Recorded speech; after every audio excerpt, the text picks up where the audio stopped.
with their incredible come-from-behind win over the Knicks in Game 1 in overtime. And for Indiana, this will always come down to pace. Again, we keep talking about the series.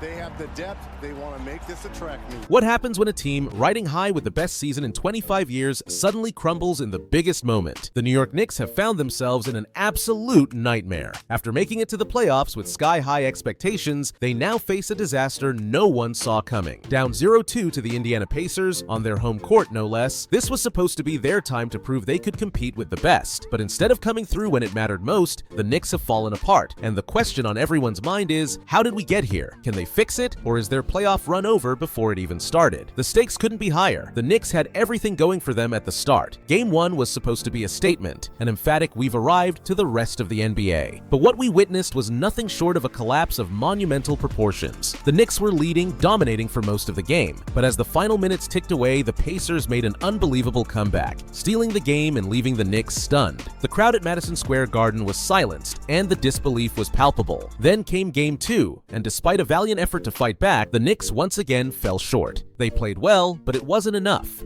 Every time they got close, the Pacers pulled away. Every mistake, every missed opportunity felt like it was magnified. The Knicks found themselves down again, and with each passing second, it became clear. Another loss, and their playoff hopes would be hanging by a thread. This was supposed to be their year. In a multiple point guard position in Sacramento and gave him the keys in Indiana. Brunson with the runner. Well, they get that turnover because they stay home on shooters, which is why the Knicks can get in the paint and score. Brunson. But now, their season is on the line. The Pacers are in complete control, and for the Knicks, it feels like their destiny is slipping away. So what's happening on the other side of the court? The Indiana Pacers have been nothing short of a buzzsaw. They've shocked everyone, myself included, by turning their season around and dominating on the road. Their offense is like a machine, crushing teams with precision, hitting shots from every angle, and moving the ball with an efficiency that's nearly impossible to stop. The Knicks? They've had no answer for it. The Pacers shot 51% from the field and an impressive 43% from beyond the arc in Game 2. But let's talk about the man of the hour, Pascal Siakam. Remember when the trade happened? A lot of people, including myself, questioned if it would really make a difference. Well, Siakam just dropped 39 points, 5 rebounds, 3 assists, and a steal. It away with a turnover. Indiana has it, will try to cash in. Oh, what a pass indeed, and Siakam finishes. He hit 15 of 23 from the floor, including 3 of 5 from three-point range. And if you think that's impressive, wait until you see what the rest of the Pacers team brought. Miles Turner, TJ McConnell, and others all stepped up and made big contributions. The Knicks couldn't contain any of them. You'd expect a superstar like Siakam to take over, but it was the role players who came in and made their mark as well. Nesmith dropped 12, Turner added 16, and Nembhard shot 100% from three-point range. The Pacers are playing with something to prove, and it shows. They're a relentless, hungry team that's determined to make noise in the postseason. Now, let's talk about the Knicks' defense, or rather, their lack of it. Wants to jab and shoot a three. Towns into Turner, and across the lane with the spin. Good move there by the big cat. And you have numbers if you want him with McConnell on the backside. From behind. What a pass. Towns into the cutting right.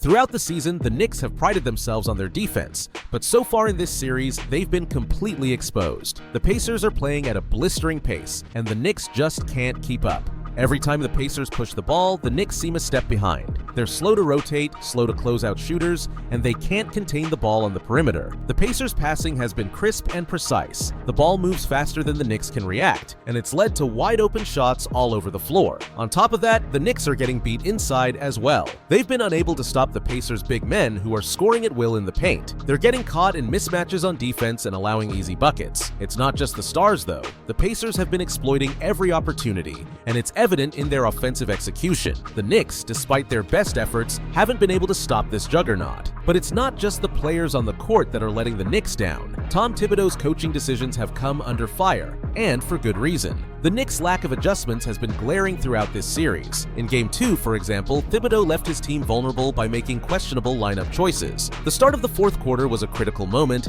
and Thibodeau rolled out a lineup that had no business being on the floor in such an important situation. The result? A disastrous 9 minutes in which the Knicks were outscored and fell behind. Thibodeau waited until the 9-minute mark to bring in Jalen Brunson, the team's best player. 8th time these two franchises will meet in the playoffs. 6 of those came in that 8-year span in the 90s as Brunson. And by that time, the Pacers had already built a significant lead. This delay in making the right adjustments has hurt the Knicks, and you have to wonder why Thibodeau hasn't recognized the need to make changes sooner. In playoff basketball, every decision counts, and right now, Thibodeau's hesitations could cost the Knicks their season. Another glaring issue for the Knicks? Their lack of depth. The Knicks have relied heavily on their starting five all season, and it's showing in the playoffs. They simply don't have the depth to compete with a team like the Pacers. The Knicks' bench has been inconsistent at best. Outside of Mitchell Robinson and Miles Bridges, no one has stepped up in a big way. And that's been a huge problem because in the postseason, depth matters. The Pacers, meanwhile, can go 8 to 10 deep without a noticeable drop in performance. From Tony Bradley to Benedict Mathurin to Obi Toppin,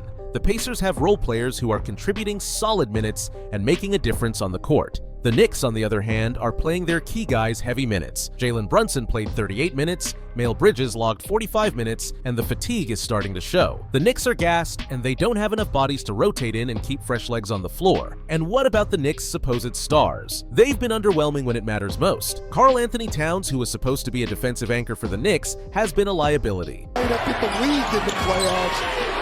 Bridges double times, cutting, and jackhammers. And New York's got the lead.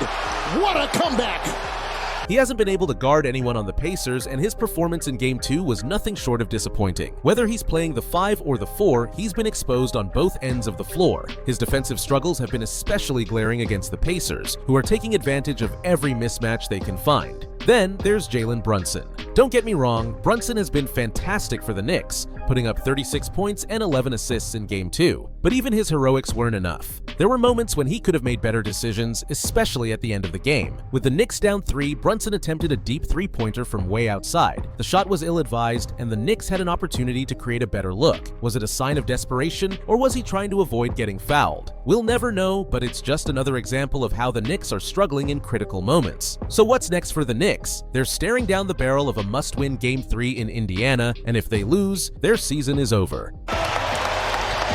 New York is 11 of 29, shooting threes, about 38%. Halliburton, his three is good. The Pacers have been relentless, playing with a chip on their shoulder, and they don't look like they're slowing down anytime soon. The Knicks are fighting an uphill battle, and if they don't find a way to fix their defensive issues, make the right coaching adjustments, and get more from their bench, this series is going to be over before it even starts. The question is, can the Knicks turn it around, or will the Pacers' dominance continue to roll over them? The clock is ticking, and time is running out for the Knicks to salvage their playoff hopes. This could be the end of their best chance in over 2 decades. It's now or never for New York, but if Game 1 and 2 have taught us anything, it's that the Pacers are a force to be reckoned with, and the Knicks have a lot of work to do before they even think about surviving this series.